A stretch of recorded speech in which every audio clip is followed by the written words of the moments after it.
Planteo la segunda pregunta y tiene que ver sobre el reforzamiento de la vacuna. Sabemos que hay vacunas de las que se aplica una sola dosis y otras que requieren dos. Ahora se habla de una tercera dosis. ¿Hay alguna investigación que arroje conclusiones en relación a la necesidad de una tercera dosis? ¿Esta debería ser la misma vacuna que se aplicó o podría ser otra? Le paso el micrófono. Gracias. Entonces, esa es la pregunta. Yo quisiera en primer lugar dar un pequeño paso atrás, si me permite decir, porque aquí hablamos de vacuna o vacunas y es bueno saber que hay varios tipos de vacunas, ¿no? Entonces, el virus, RNA, que el SARS-CoV-2 causa esta patología que es muy compleja, ¿no? Que se le codificó en esta sigla COVID-19, ¿no? Que es un síndrome respiratorio agudo, etc.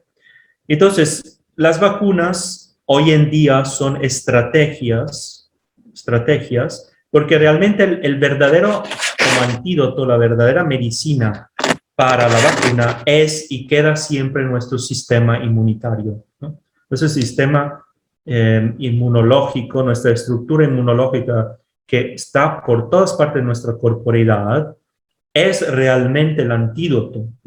Las vacunas sirven para entrenar mejor nuestro sistema inmunitario, para prepararlo, para disponerlo y para también prevenir una posible infección. Y también, si acontece la infección, hacer que este sistema inmunitario reaccione más prontamente, más eficazmente y efectivamente no nos lleve a la terapia intensiva y desafortunadamente para algunos a la muerte.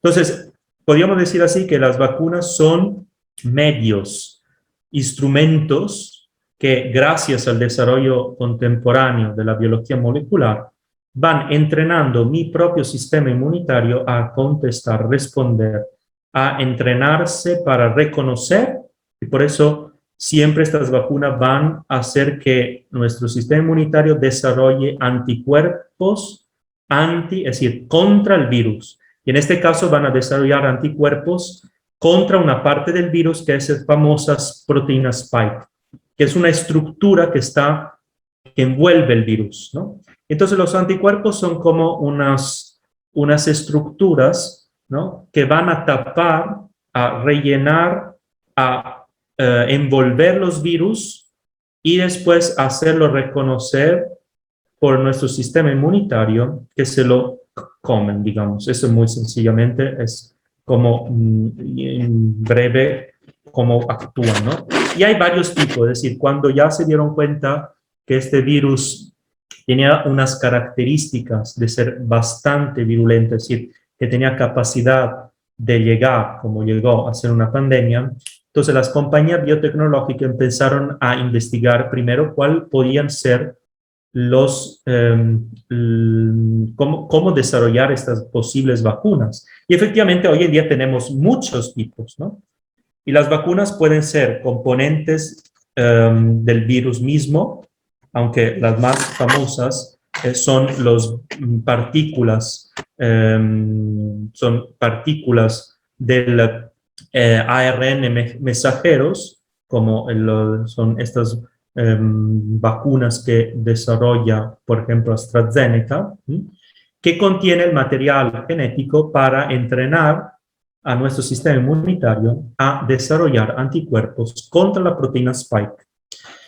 Después hay varias metódicas, entonces aquí está toda se puede ver todos los posibles tipos de desarrollo de posibles vacunas contra el SARS-CoV-2. Y se escogió comúnmente, es decir, todos los científicos, todas las grandes compañías han escogido ponerse en contra de esta proteína Spike, porque también es la proteína que permite como entrar en todas nuestras células o muchas células de nuestros organismos, ¿no? Y aquí puede ver, le puedo pasar, aquí está, después puede encontrar, hay páginas donde nosotros podemos encontrar cómo se han desarrollado estas vacunas. estas vacunas. Las más comunes aquí están, ¿no? Hay la vacuna de Moderna, que es, mira, ahí está, es ARN mensajero, ¿no? En inglés, mRNA. Después está la Pfizer BioNTech, que aquí está la otra cosa. Después están Johnson Johnson. Johnson Johnson es una adenovirus, es como también la de AstraZeneca, que es un virus del mono desactivado que contiene el material genético para producir los anticuerpos, es decir, para inducir nuestro sistema inmunitario a producir anticuerpos contra la proteína Spike. Entonces es un virus del mono desactivado que es como el vehículo para inyectarnos, digamos así, la información a nuestras células linfocitas B, sobre todo, para que los linfocitas B puedan producir anticuerpos contra esta proteína.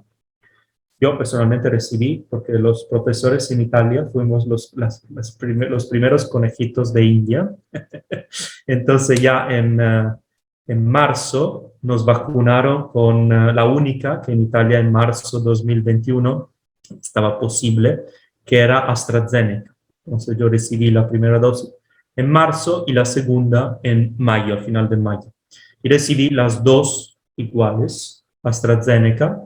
Es decir, recibí este virus desactivado, entonces este virus desactivado significa que no me puede causar, además es de mono, entonces no me podía igualmente, pero lo desactivaron para aumentar la seguridad, que ni siquiera podía hacerme nada. Y ese es como el instrumento, el vehículo, para que después el material genético para codificar la proteína Spike y así después inducir a mis linfocitas B, producir los anticuerpos, hubieran podido entrenar mi sistema inmunitario. Yo tuve personalmente una reacción,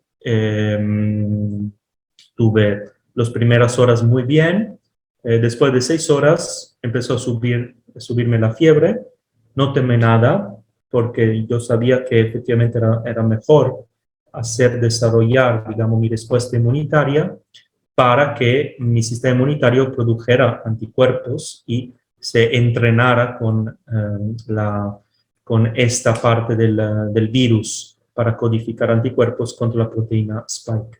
Y bueno, tuve fiebre subió hasta 38,7. En aquel momento sí tomé algo, una paracetamol, simplemente para bajar un poco la fiebre, y ya después, el día siguiente, fenomenal, no tuve ninguno otros grandes problemas. Sí, uno la puede pasar un poco mal, ¿no? Porque cuando sube la fiebre como 38, 38,5, uno se siente cuerpo cortado, ¿no? Las piernas, las articulaciones, pero es como una especie de influenza, una especie de gripe rápida además, porque duró como menos de unas 8 horas. Y después hay otros tipos, aquí son los más comunes. Algunos después hay el problema de que si lo reconoce Europa, Estados Unidos, si no, Forceta, puede ser. Entonces hay muchísimos temas. Aquí, y esto es un artículo, y ahora vamos a ver el dibujo porque no quiero entrar en los detalles. Todas las posibles estrategias, ¿no? Son las estrategias y cómo funcionan, ¿no? No me detengo mucho, pero usted ve aquí son cómo el mecanismo de actuación de estas vacunas, ¿no? Por ejemplo, las vacunas, de la que le hablé, de la AstraZeneca, es una vacuna a ARN mensajero, como ve la letra G en azul claro. Entonces, ese material genético está envuelto también, puede haber varias estrategias. La mía era el virus atenuado, el virus desactivado, que lo pueden ver en otra arriba, pero aquí puede ser, lo puede inyectar también con una especie de estructura de nanopartículas, pero no las nanopartículas de grafeno, como al final podemos contestar esta pregunta, sino a nanopartículas de lipides, es decir, de grasa. Y esto significa que se entra en la célula, en nuestras células. ¿Sí? Entonces, y pueden entrar en los linfocitas T y sobre todo los linfocitas B que producen después, como ven arriba, los anticuerpos, que son esta especie de Y, ¿no? Esta especie de Y que van a envolver el virus. Como ven, arriba a la izquierda es el mecanismo de producción del sistema inmunitario, ¿no? También de las memorias inmunitarias, como estas vacunas van a instruir, podríamos decir así, van a entrenar, van a informar y dan la información para que nuestro mismo sistema inmunitario, que es la vacuna mejor, digamos, el sistema mejor para contrarrestar cualquier infección de bacterias o de virus o de otros antígenos, como se dice en términos técnicos, ¿no? Otras cosas que no somos nosotros, ¿no? Cuando nos inyectan algo que no somos nosotros, hay una reacción inmunitaria, ¿no? Entonces, ese es el cómo van a, ¿no?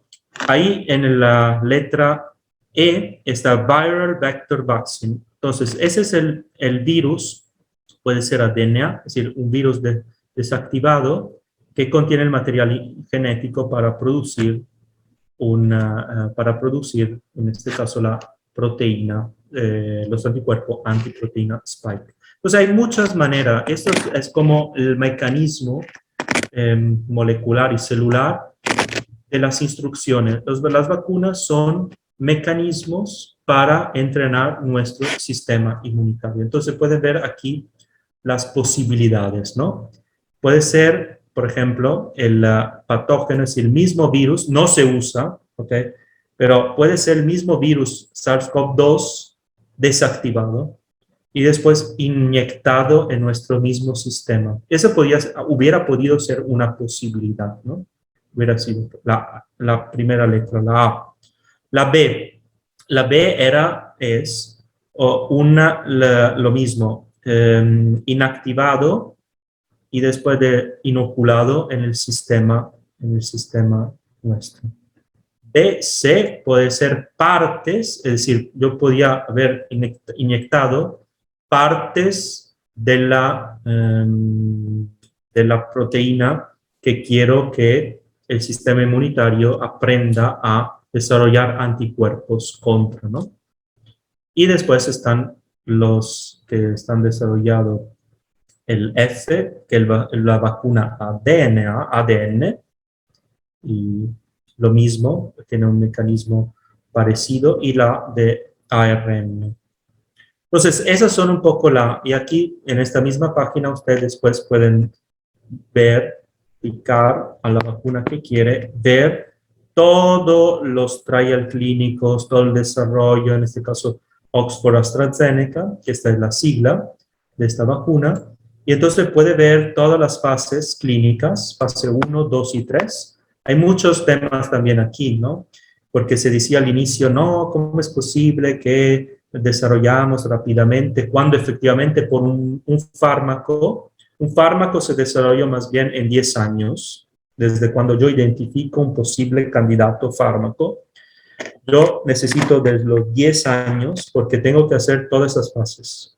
Fase 1, 2 y 3, antes de ponerlo en comercio. Y estas fases son, primero, averiguar la toxicidad, etcétera. Primero en vitro, es decir, células. Después paso poco a poco a modelos animales y tengo que tener distintos modelos animales porque con el caso famoso y desafortunado de un fármaco que se llamaba talidomida, que causó muchos problemas, muchos niños focomélicos, es decir, estos niños sin brazos o sin brazos y piernas, nos dimos cuenta que en la fase 2 había que introducir por lo menos 2 animales modelos. Para después llegar a la fase 3, donde ya involucran personas, seres humanos voluntarios, y después, si esto es consistente, llegar a una aprobación y después ponerlo en comercio. Esto obviamente no pudo pasar en una condición de pandemia. Entonces, ¿cuál fue la estrategia? Estas fases la hicimos, sí, la hicimos, pero se hicieron, en vez de hacerla una detrás de la otra, como aquí, y pasar 10 años, se empezó la fase 1 y casi después de pocas semanas empezó la fase 2. Y después de pocas semanas empezó la fase 3. Entonces, todas concluyeron, pero de manera desfasada, para ganar tiempo, ¿no? Pero sí, todas las vacunas incluyeron las fases 1, 2 y 3. Y cuando un fármaco, como la vacuna, entra en el comercio, empieza la fase cuarta de así llamada farmacovigilancia, ¿no? Esa es la fase cuarta, donde siempre estamos, digamos así, en una fase cuarta de experimentación, porque también uno de los temas era también esto, ¿no? Ah, es una cosa experimental, claro que es experimental. La vacuna mucho más cuando hay una situación de emergencia y de pandemia, ¿no? Pero hay que recordar que todos los fármacos están formalmente en la fase cuarta de experimentación, que ya es cuando entra en comercio, y es la farmacovigilancia. Es decir, en cualquier país, espero, por lo menos en Italia, en Europa, en Estados Unidos, Canadá, ¿verdad? Pero seguro México también, hay un instituto que vigila, es decir, recoge de los médicos de cabecera, etcétera, los efectos de los adversos de fármacos, cualquier, para el corazón, para el hígado, para los que sean. Entonces, cuando hay un problema, cuando estadísticamente se ve que el fármaco X está dando realmente problemas, se avisa y se hace un estudio y a veces quitan del comercio este fármaco, ¿no? Porque estamos siempre, todos los fármacos están en la fase cuarta de experimentación. Eso creo que es conceptualmente importante tenerlo en cuenta, ¿no? Después, entonces el tema de la tercera dosis, bueno, estoy llegando a contestar la pregunta. La tercera dosis es, bueno, aquí eran los posibles efectos secundarios, pero tercera dosis, ¿no? Entonces, los Centros para el Control y la Prevención de las Enfermedades de muchos países, en Europa y Estados Unidos, nos dan unos criterios, ¿no? Hoy en día todavía no tenemos datos consistentes para decir ya para todos la tercera dosis. Esto hay como premisa, ¿no? No, como la primera y la segunda dosis, no hay una cosa parecida para la tercera dosis. Muy posiblemente llegaremos a esto, pero le explico ahora la parte racional. Sí se recomienda, sí se recomienda, y estas son las recomendaciones, que hay categorías que sí tienen que recibirla. Y volvemos al tema también de los niños vulnerables, etc. Entonces, tienen que recibir la tercera dosis y recomienda sí una vacuna en particular, recomienda Pfizer, BioNTech o Moderna. Entonces se recomienda la tercera dosis de Pfizer, BioNTech y Moderna para estas categorías de personas. Recibe, por ejemplo, los que reciben un tratamiento activo contra el cáncer, tumores, cánceres de sangre. Entonces, esas son categorías que se recomienda la tercera dosis. Después, los que recibieron un trasplante de órgano, ¿no? O están tomando medicamentos para inhibir el sistema inmunológico. Las personas que reciben inmunosupresores, ¿no? Inmunosupresores. Entonces, fármaco que disminuye, es decir, ¿por qué? Porque, claro, estas personas son muy, muy vulnerables, ¿no? Otro, recibieron trasplante de células madre los últimos 2 años o están tomando medicamentos para, otra vez, bajar las defensas inmunitarias. O fueron diagnosticados con este síndrome particular, entonces también esas son recomendaciones. Tiene un diagnóstico de SIDA, entonces también ¿no? La SIDA infection del virus HIV. Y obviamente aquí también hay que especificar, bueno, hay que hacer un análisis también si tiene una carga muy alta de un particular receptor, pero no vamos a entrar en los detalles. O está tomando medicamentos como esteroides en dosis alta o otros medicamentos que pueden causar una supresión severa del sistema inmunológico. Entonces, si se dan cuenta, las características apuntan a individuos, para la tercera dosis, a individuos frágiles inmunosupreso, inmunos deficientes, como se llama, perdón, no es una ofensa, pero entonces, personas que tienen un problema del sistema inmunitario, que necesitan ser más entrenados, porque si se reinfecta, por ejemplo, con la variante Delta, sí pueden causarle graves problemas hasta la muerte. Entonces, creo que eso es el concepto que hay que tener en cuenta, que todavía no tenemos unos datos clínicos. Ahora estamos recibiendo el ejemplo de Israel, porque están masivamente inoculando la tercera dosis. Pero es un caso en sí. Entonces, habrá que evaluar cuál sería el racional, es decir, la posibilidad de llegar a una tercera dosis. Yo la veo posible como una especie de, como para la gripe, que si esa fase va bien, como está yendo bien, por ejemplo, en Italia, ojalá, yo no sé ahora exactamente la condición de México, pero en Italia está yendo bastante bien. También el año pasado iba bien y después del verano pasó lo que pasó, es decir, volvió porque teníamos la hipótesis que después del verano el virus posiblemente hubiera podido irse, entre comillas.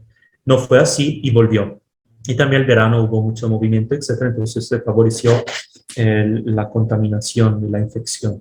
Entonces, ahora en esta situación, final de septiembre, la situación va bastante bien. Entonces no hay congestión de las unidades de terapia intensiva, los casos son pocos de contagios, de muertos poquísimos, y entonces la situación ahí está, se queda. Sí, como posiblemente, como varios expertos hipotizan, tendríamos que ir conviviendo con este virus, entonces la dosis, digamos la tercera dosis o una dosis cada año como una especie de vacuna podía ser posible. Veremos. Es como tenemos que ir mes tras mes o después de estos meses. Yo me imagino que en septiembre, en Italia ya empezará en octubre a vacunar las personas frágiles con la tercera dosis, según estos principios, ¿no? Pues según estos principios también varios países empezarán a vacunar con la tercera dosis estos tipos de personas, ¿no? No todo el mundo, ¿no?